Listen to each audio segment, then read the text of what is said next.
आज की ये वीडियो है बीपीएससी मेंस से लेकर के स्ट्रेटजी, जिसमें कुछ फोकस पॉइंट मैं बताने वाला हूँ। जैसे आपका जब आप एग्जामिनेशन हॉल में जाएंगे और क्वेश्चन को देखते हुए क्या अप्रोच आपको लेनी चाहिए, उसके बाद पर क्वेश्चंस आपके वर्ड लिमिट कितने होते हैं, कितने शब्दों में आपको आंसर देना है, पर क्वेश्चन आपको कितना टाइम मिलता है और कितने टाइम में आप पेपर को कंप्लीट करेंगे कि आपका एक भी क्वेश्चन ना छूटे।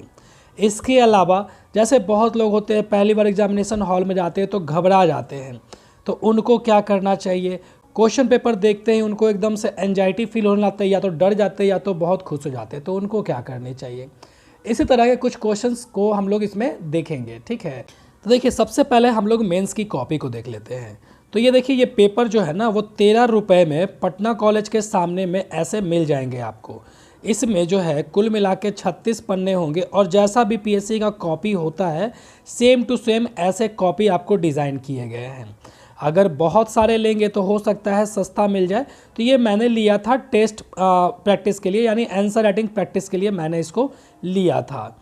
ठीक है, तो आप भी ऐसा परचेस कर सकते हैं अगर आपकी इच्छा हो तो। नहीं कर सकते तो कोई दिक्कत नहीं है, मैंने एक ही खरीदी थी लेकिन मैं एक भी प्रैक्टिस नहीं कर पाया था, तो फिर भी मुझे आइडिया मिल गया था। अब देखिए इसमें क्या होता है कि पहले तो नाम और सब्जेक्ट्स और डेट भरने पड़ते हैं, ये सारी चीज़ हैं। ठीक है, इसके अलावा यहाँ पर आपके इंस्ट्रक्शंस लिखे हुए रहेंगे। हालांकि बीपीएससी कॉपी में जो होगा वो इस तरफ आपका ऊपर में नाम पता लिखना होता है, यहाँ इंस्ट्रक्शन लिखे होते हैं वगैरह वगैरह होता है, जो कि आपके काम की चीज़ नहीं है।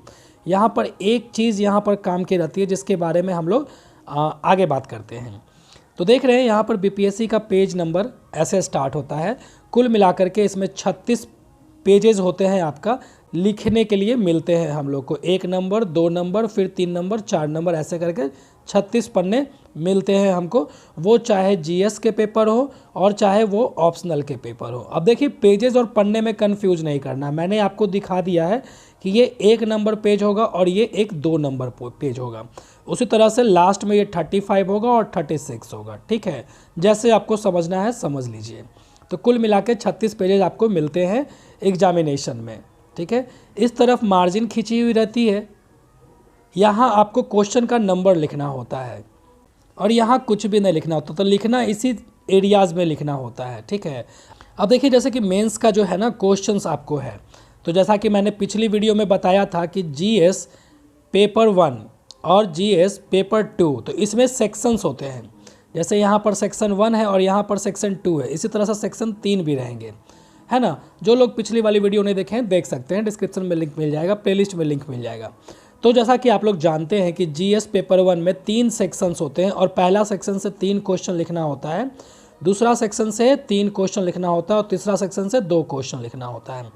तो आपको बीपीएससी मेंस में ना ध्यान ये देना है कि किसी भी एक सेक्शन के जितने भी किसी भी एक सेक्शन के जितने भी आंसर होंगे वो आपको एक साथ ही लिखने हैं।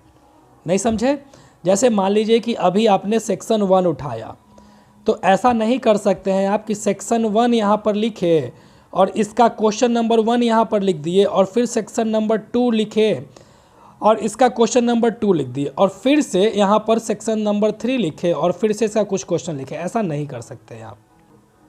आपको क्या करना है कि जैसे ही आपका क्वेश्चन स्टार्ट होगा ना, तो यहाँ पर ऊपर में लिखेंगे सेक्शन 1, ठीक है, और इसका क्वेश्चन नंबर 1 लिखेंगे। फिर क्वेश्चन नंबर ये ख़त्म हो जाएगा, उसके बाद एक लाइनिंग खींच देंगे आपको, है ना, और फिर उसका नेक्स्ट पेज से जो है क्वेश्चन 2 स्टार्ट करेंगे, फिर ख़त्म हो जाएगा, फिर क्वेश्चन 3 स्टार्ट करेंगे। ठीक है, और जब एक सेक्शन के आप जितने भी क्वेश्चंस होंगे वो लिख देंगे तो उसके बाद सेक्शन 2 स्टार्ट होगा। तो अगेन हम लोग लिखेंगे यहाँ पर सेक्शन 2 और उसके क्वेश्चंस, ठीक है, ये लिख देंगे। कहने का मतलब एक सेक्शंस के क्वेश्चन आपको एक साथ में ही रहने चाहिए। ये क्लियर है आपका? ये जब आपको क्वेश्चन पेपर मिलेगा मेंस का ना, तो उसमें भी क्लियर कट लिखा हुआ रहता है इंस्ट्रक्शन, तो ज़्यादा परेशान होने की ज़रूरत नहीं है। तो देखिए ये है आपका 65वीं बीपीएससी के जीएस पेपर 1 का क्वेश्चंस। ठीक है, 3 घंटे का होगा, 300 पेपर का होगा, ये आपको पता है। ठीक है, 3 सेक्शंस होंगे और क्या होगा कि सेक्शन 1, सेक्शन 2 और सेक्शन 3, 3 क्वेश्चन और 2 क्वेश्चन, कुल मिला के 8 क्वेश्चंस लिखने होते हैं। और मैं बात अभी इस वीडियो में कह रहा था कि आपको क्या करना है कि एक सेक्शंस के आंसर आपको एक साथ में लिखने हैं। ठीक है, तो देखिए यहाँ पर लिखा हुआ भी है कि एक ही प्रश्न के विभिन्न खंडों के उत्तर अनिवार्य रूप से एक ही साथ लिखे जाए और उनके बीच में अन्य प्रश्नों के उत्तर ना लिखें। समझ गए? तो यहाँ पर क्या हुआ कि एक ही प्रश्न के विभिन्न खंडों के उत्तर अनिवार्य रूप से एक ही साथ लिखे। कहने का मतलब ये हुआ कि सेक्शन 1, जैसे आपका यहाँ पर सेक्शन 1 है तो सेक्शन 1 से 3 क्वेश्चन लिखने होते हैं, इन तीनों को हम लोग एक साथ में लिखेंगे। ठीक है, कॉपी के ऊपर में हम लोग यहाँ पर सेक्शन 1 लिख देंगे और यहाँ पर क्वेश्चन 1 खत्म हो जाएगा, फिर क्वेश्चन जो भी 4, 5, 6 जो भी है वो लिख देंगे, है ना। जरूरी नहीं है कंटिन्यूअस मैनर में लिखना होता है, इतना तो पता आपको भी होगा, कंटिन्यूअस में लिखना जरूरी नहीं है। बस 6 ऑप्शन से 3 को कोई आंसर देना है आपको, फिर ये खत्म हो जाएगा, फिर सेक्शन 2 को हम लोग शुरू करेंगे। ठीक है, तो इसी तरह से हम लोग को ये लिखना होता है। और यहाँ पर एक चीज़ आप ध्यान दीजिएगा कि कोई भी वर्ड लिमिट नहीं लिखी हुई है। ठीक है, कोई भी शब्दों का जो लिमिट है वो यहाँ पर नहीं लिखा हुआ है बीपीएससी के द्वारा, और ना ही यहाँ पर दिया गया। यहाँ पर बस केवल मार्क्स दिए हुए हैं और कुछ भी नहीं दिया हुआ है। यहाँ पर तो कोई आंसर हम लोग लिख रहे हैं उसमें अंडरलाइनिंग करें कि नहीं, तो बिल्कुल अंडरलाइनिंग कर सकते हैं।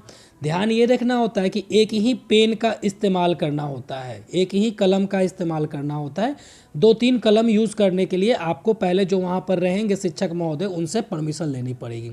ये सारी बातें जो है आपको जब ये मेंस कॉपी होगा ना तो इसके फ्रंट पेज पे आपको यहाँ पर लिखी हुई मिल जाएगी। ठीक है, तो इसको अच्छे से पढ़ लेना है। और कॉपी आपने देख लिया, कितने पेजेस मिलेंगे वो आपने देख लिया। अब हम लोग वर्ड लिमिट पे आते हैं फिर से। तो देखिए वर्ड लिमिट क्या है कि नो ऑफिशियल वर्ड लिमिट, जैसा कि मैंने आपको दिखाई दिया। ठीक है, अब एक बात तो आपको पता ही है कि जीएस जनरल स्टडीज़ में आपको टोटल 8 आंसर लिखने होते हैं और ऑप्शनल पेपर जो है उसमें आपको 6 क्वेश्चंस लिखने होते हैं। ठीक है, ऑप्शनल जैसे यहाँ पर जीएस पेपर में 3 सेक्शंस हुए, है ना। ऑप्शनल पेपर में आपके केवल 2 सेक्शंस रहेंगे, सेक्शन 1 और सेक्शन 2। सेक्शन 1 से भी 3 लिखना होगा, सेक्शन 2 से भी 3 लिखना होगा। समझ गए? तो 6 क्वेश्चन आपको ऑप्शनल में लिखने होते हैं, 8 क्वेश्चन आपको जनरल स्टडीज़ में लिखने होते हैं। तो अगर कह लीजिए कि 8 क्वेश्चन लिखने के लिए आपको जो है कितना पेज दिया जा रहा है, 36 है ना। तो एक क्वेश्चन के लिए आपको 4.5 पेजेस आपको मिल रहे हैं। और उसी तरह से ऑप्शनल में जो है वो 36/6 यानी 6 पेजेस आपको पर क्वेश्चन मिल रहे हैं। यानी कि जीएस पेपर में आपको 4.5 पन्ने में लिखना है आपको आंसर, और ऑप्शनल में 6 पन्ने लिखना है। लेकिन ऐसा होता नहीं है। ठीक है, क्योंकि 4.5 पन्ने बहुत होते हैं आपके। ठीक है, ऑप्शनल में तो 6 पन्ने कम ही होते हैं, लिख देता है आदमी।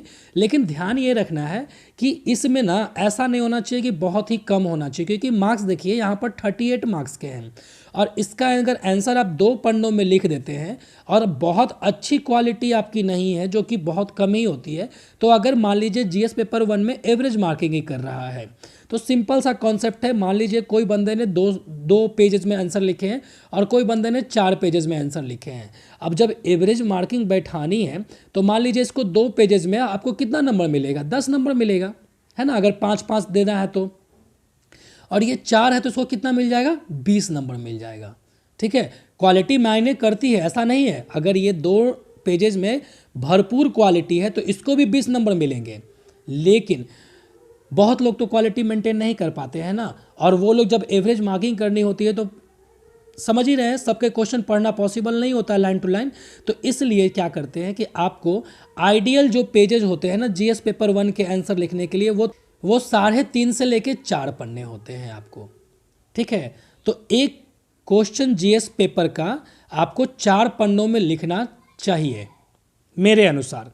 ठीक है, और ऑप्शनल में वैसा ही आपको 6 पन्ने में लिखना चाहिए। अब हो सकता है कि किसी क्वेश्चन का आपका 6 पन्ने में हो जाए और किसी क्वेश्चन का आपका 8 पन्ने में हो जाए, तो किसी क्वेश्चन को आपको 4 पन्नों में ही सिमटाना होगा, ऐसा भी हो सकता है। वो तो डिपेंड करता है कि कैसा क्वेश्चन है और क्या आप लिख रहे हैं उसमें। ठीक है ना। लेकिन पर क्वेश्चन अगर वर्ड लिमिट की बात करें तो आपको 4 पन्ने आपको लिखने चाहिए। बहुत हुआ तो 3-3.5 पन्ने से कम ही आपको लिखना, कम नहीं लिखना चाहिए आपको। ऑप्शनल में वैसा ही 6 पन्ने से कम नहीं लिखना चाहिए आपको। ठीक है, अब क्या है, क्वेश्चन पेपर जैसे ही आपको मिलेगा ना तो आप क्या करेंगे कि रीड पर क्वेश्चन एटलीस्ट 2 मिनट्स, थोड़ा सा टाइम लेकर के क्वेश्चंस को अच्छी तरह से पढ़ेंगे कि पूछ क्या रहा है क्वेश्चन। ठीक है। उसके बाद जो है उसके डिमांड को हम लोग समझेंगे, है ना। उसके बाद लिखना शुरू करेंगे और address every part of questions. Question में क्या होता है, आजकल बीपीएससी थोड़ा स्मार्ट हो गया है और एक ही क्वेश्चन में 2-3 पार्ट उसमें जोड़ दिए जाते हैं, ठीक है। इस तरह से तो आपको क्या करना है कि इन सभी पार्ट को अच्छे तरह से आपको एड्रेस करना है और clearly mention in copy about that part. कहने का मतलब आपका ये, जैसे मान लीजिए कि यहाँ पर ये क्वेश्चन है आपका, तो यहाँ पर क्या बोल रहा है कि what were the causes of Santhal revolt. Santhal विद्रोह के कारण क्या थे, ये पहला पार्ट हुआ, और उसकी गति और उसके परिमाण क्या थे, ये 2 पार्ट हुआ, है ना। तो देखिए यहाँ पर ना कुल मिला के है तो 2 क्वेश्चन, लेकिन इसमें 3 पार्ट आपको मिल गए कि एक तो संथाल विद्रोह के कारण लिखना है, तो जब आप लिखेंगे ना तो वहाँ पर लिखेंगे काउजेज ऑफ संथाल विद्रोह, ठीक है। जब काउजेज लिख देंगे तो उसकी गति यानी कोर्स, तो यहाँ पर आप कोर्स लिखेंगे, कोर्सेज ऑफ संथाल विद्रोह। जैसे मान लीजिए आपको मैं समझा देता हूँ, मैंने क्वेश्चन स्टार्ट किया यहाँ पर, ठीक है, 1, यहाँ पर सेक्शन लिख दिया। अब इस संथाल विद्रोह के कारण तो थोड़ा सा इंट्रोडक्शन दिया कि संथाल विद्रोह जो है पहला जनजातीय विद्रोह था जिसमें मास लेवल पे जो है जन भागीदारी हुई थी। हम लोगों ने अपना इंट्रोडक्शन लिख दिया। अब सीधा आपको काउजेस पे चले आना है, आलतू फालतू की बातें नहीं, काउजेस पे चले आना है। कारण हम लोगों ने लिख दिया यहाँ पर। कारण लिख देने के बाद अब क्या है, कोर्स पूछ रहा है यानी गति पूछ रही है उसकी, तो यहाँ पर कोर्स लिखेंगे ऑफ संथाल विद्रोह, फिर उसको लिख देंगे। उसके बाद आपका परिणाम, तो कॉन्सिक्वेंस यानी परिणाम ऑफ द संथाल विद्रोह। तो क्लियरली दिखना चाहिए कि आपको काउजेज यहाँ तक लिखा हुआ है, कोर्सेस आपको यहाँ तक लिखा हुआ है और कॉन्सिक्वेंस यहाँ तक लिखा हुआ है, ठीक है। और लास्ट में आपका जो होना चाहिए वो कंक्लूजन होना चाहिए और यहाँ पर इस तरह से एक लाइन खींच देनी है, समझ गए। तो हर एक पार्ट को आपको क्लियरली मेंशन करना पड़ेगा यहाँ पर, ठीक है। क्वेश्चन के डिमांड को समझना पड़ेगा। ऐसा नहीं करना है कि आपने जो नोट्स बनाए हैं संथाल विद्रोह में आपने कुछ लिखा था मेंस के कॉपी में और उसी को जो है यहाँ पर एग्ज़ाम में आके कॉपी पेस्ट कर दिया।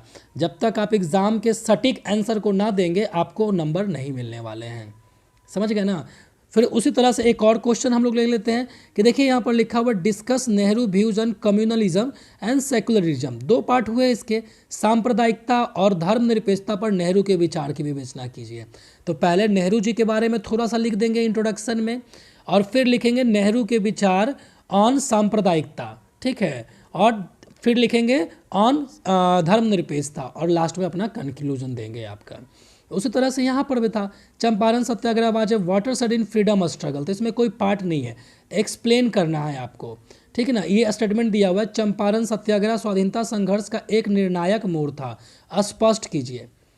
तो पहली बार इसमें चंपारण सत्याग्रह हुआ तो हम लोग क्या करेंगे, इंट्रोडक्शन में चंपारण सत्याग्रह लिखेंगे, थोड़ा सा कारण लिखेंगे, थोड़ा सा उसका कोर्स ऑफ एक्शन लिख देंगे। गांधी जी आए, चंपारण में आए, बहुत सारे काम किए, FJ सलाई ये सब, और उसके बाद जो है आप उसमें परिणाम लिख देंगे और लास्ट में लिख देंगे कंक्लूजन। बस यही काम इसमें करना था। बस इसमें क्या है कि लिखना है आपको कि was a watershed in the freedom struggle. तो कहने का मतलब हुआ हमारी जो आज़ादी की लड़ाई थी 1857 से लगभग शुरू हुई थी, है ना, और जाके हम लोगों को मिली 1947 में, लगभग 200 सालों तक, है ना। गांधी जी हमारे देश में आए 1915 में, अपना जो सफ़र था वो शुरू किए।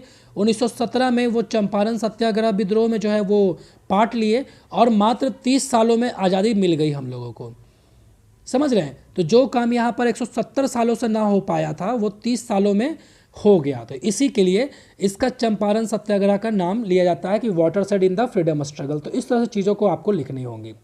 तो खैर ये अलग वीडियो का टॉपिक था, इस वीडियो में हम लोगों ने वर्ड लिमिट की बात कर ली। अब देखिए टाइम पर क्वेश्चंस की बात कर लेते हैं। तो सभी के लिए आपको 3 घंटे मिलते हैं, वो चाहे जनरल स्टडीज़ के पेपर हो, सॉरी यहाँ पर साइंस लिखा गया, स्टडीज़ लिख लीजिएगा, तो वो चाहे जनरल स्टडीज़ के आपके पेपर हो या फिर ऑप्शनल के हों, 3 घंटे आपको मिलते हैं, मतलब 180 मिनट मिले आपको। आप क्या कीजिएगा 180/8 क्वेश्चंस लिखने होते हैं जीएस में, तो ये किल मिला के आएंगे आपको 12.5 मिनट से, यानी 22.5 मिनट में आपको एक प्रश्न के उत्तर देने होते हैं। अब इसी में से हुआ कि किसी में ज़्यादा समय लग गया तो किसी में कम समय लगेगा, है ना। तो क्या करना है आपको, घड़ी आपको अलाउड नहीं रहती है, हैंड वॉच आपको अलाउड नहीं रहती है, वहाँ पर दीवार पे एक घड़ी लगी हुई होगी, ठीक है, और आप प्रॉपर टाइम के साथ में अपने आंसर को दिशा और डायरेक्शन देंगे, कहने का मतलब आप स्टार्ट करेंगे और आप देखेंगे कि जहाँ मेरा जो है वो 22.5 मिनट से आगे बढ़ रहा है, तो आप उस क्वेश्चन को एंड की तरफ मोड़ने की कोशिश करेंगे। ठीक है, घड़ी के साथ साथ आप अपने आंसर को देखेंगे, नहीं तो क्या होगा, लास्ट में आपका क्वेश्चन जो है वो छूट जाएगा और उसी कारण से हो सकता है आपका रिजल्ट रुक जाए, और हो सकता है क्या, रुक ही जाएगा। ठीक है, जैसे मैं अपना एक्सपीरियंस शेयर करता हूँ।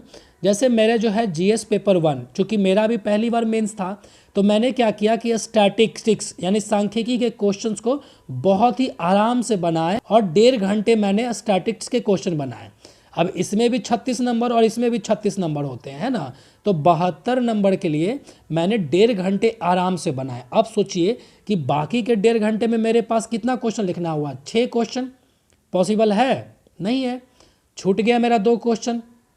ठीक ना, तो पहला दिन जो था ना वो मेरा जो समझ ही सकते हैं कि 2 क्वेश्चन आपका छूट गया, इसका मतलब हुआ कि आपका रिजल्ट नहीं होगा, है ना, रिजल्ट नहीं होगा आपका। लेकिन फिर भी उस समय तो मुझे पता नहीं था कि रिजल्ट हो जाएगा, तो मैं बहुत ही सैड था। तो इस तरह की गलती आपको नहीं करनी है। आप अगर ये पूरा को पेपर कंप्लीट करेंगे ना, तो आप उम्मीद लगा सकते हैं कि आपका रिजल्ट वैसे भी हो जाएगा। ठीक है, रैंक की मैं बात नहीं कर रहा हूँ। तो मेरा भी वही हुआ। ठीक है, मैंने क्वालिटी लिखी थी, इस कारण से मेरा सिलेक्शन 64th बीपीएससी में हो गया था। ठीक है, इसकी जगह पे अगर कोई अनक्वालिटी वाले नंबर होते तो नहीं होता सिलेक्शन। समझ गए ना बात को?